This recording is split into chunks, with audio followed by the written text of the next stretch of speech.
Okay, so here I am back to work on the Custom Chrome Industries cracked inner primary. This is the original one. As you can see, this part here is broke out. Okay,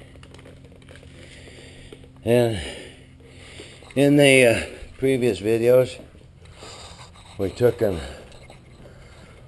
pulled the outer cover, drained all the fluids first, pulled the outer cover, undid all the bolts, took out all the drive gear and everything and the chain, and went to pull the inner primary off.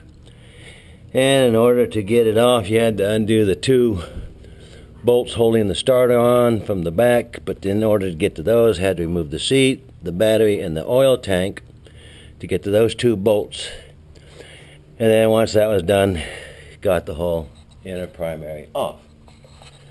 Now, I had bought an inner primary. It was basically brand new. It was off a Chrome Exchange program that I thought was going to fit perfectly because it looked exactly the same as mine. But once I got it, I discovered that the transmission bolts mountings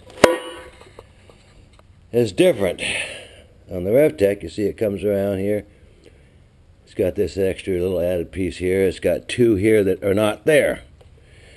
And the stock Harley one has an extra one there. It doesn't have those two. So, I can't use it.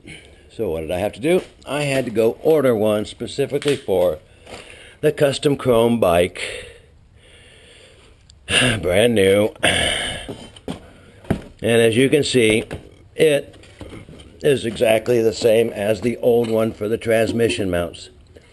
So the RevTech 5-speed transmission has completely different mounting bolt locations as a stock Harley 5-speed does. Now,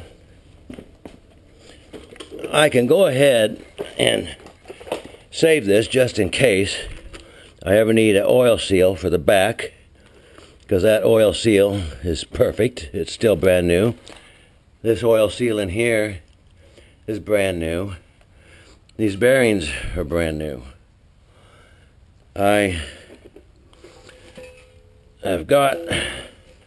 took the bearings out of the old one and put them into the new one.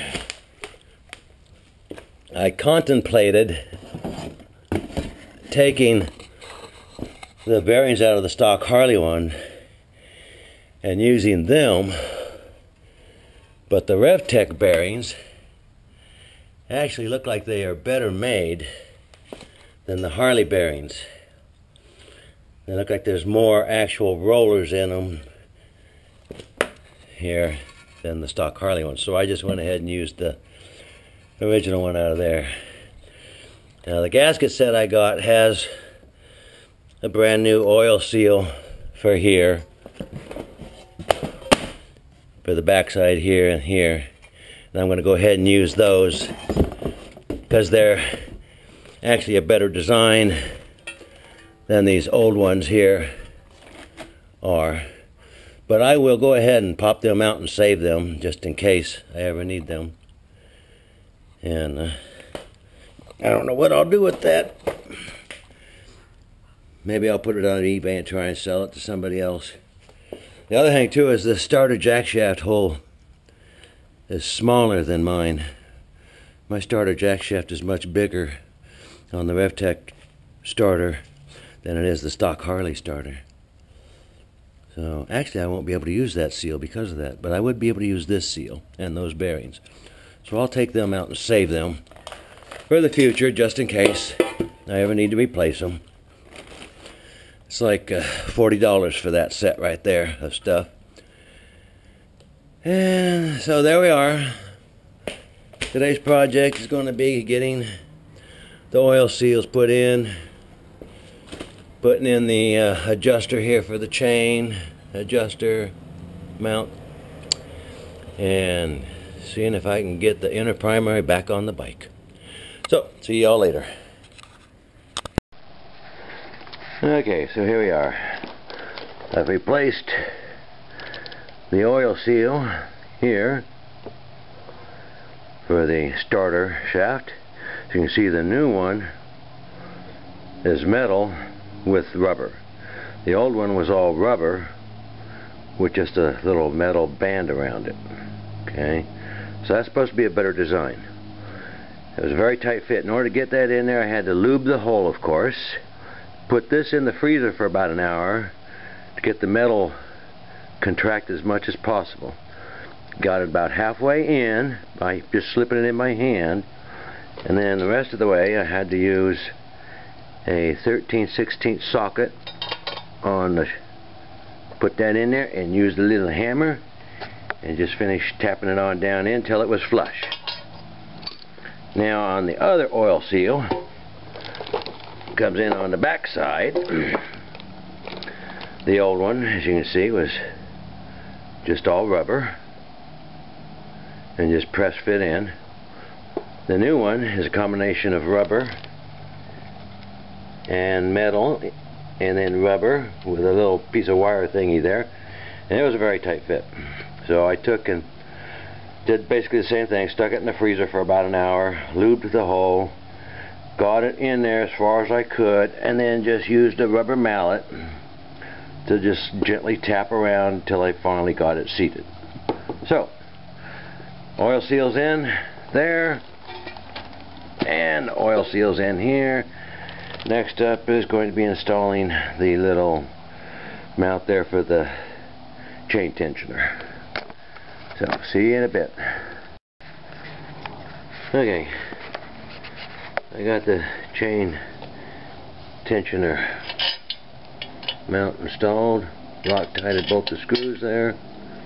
I could not find anywhere in the service manual where it says what these are supposed to be torqued down to. So I just tightened them down as tight as I could get them by hand, and that's just going to have to be that and hope it's good enough. Okay, got the new inner primary case on and torqued down. Got the new oil seal put in there in the front. New oil seals in there. New oil seals in there. Got the starter bolted back on in the back. So, next step is putting the clutch basket and the drive gear and the chain adjuster and the chain all back in, and the jack shaft, starter jack shaft back in, and torquing that all down. But I have run out of energy for the day. Now, since I was putting on a brand new case, in the book it says to loosen all the mounts for the engine and the transmission and put it on and then get it aligned.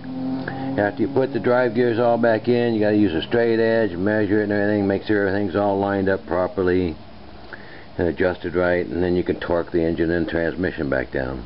So I had to do that. So that's going to be one more step I wasn't really planning on having to do. But after I get the drive gear back in and all torqued down, then I'll have to put a straight edge across there and make sure it's all proper. If not, you have to adjust the amount of shims that you put here in the front. Hopefully it's going to be perfect and be the same. If not, then I'll have to get shims. And so there's where we're at now. Starting to go back together, slowly but surely. See y'all later.